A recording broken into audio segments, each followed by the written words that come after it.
Mga nalink di umano kay Shuvi Estrada. May lumabas na tsismis noong 2023 hanggang 2024 na di umano'y may nanligaw kay Shuvi, si Joshua Garcia.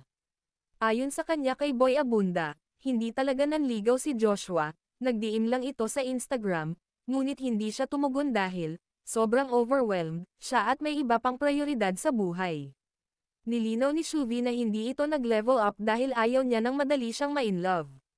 Noong Desyembre taong 2024, nag-post si Shuvi ng pictures kasama si Daniel Padilla, na ang sabi ay childhood idol niya. Wala ito sa public bilang romantic relationship, isa lamang itong fan moment, at maraming humanga sa kanilang pagkikita. Kasalukuyang nag-uugnayan o nagde-date sina Anthony Constantino at Shuvi simula 2025, mga 4 na buwan na ang lumipas, karaniwan bumabalik-balik ang pag-uulat ng kanilang relasyon lalo na noong lumabas na si Shuvi sa PBB House madalas makita ang dalawang magkasama. Nagustuhan mo ba ang content na ito? Huwag kalimutang mag-like, follow and share.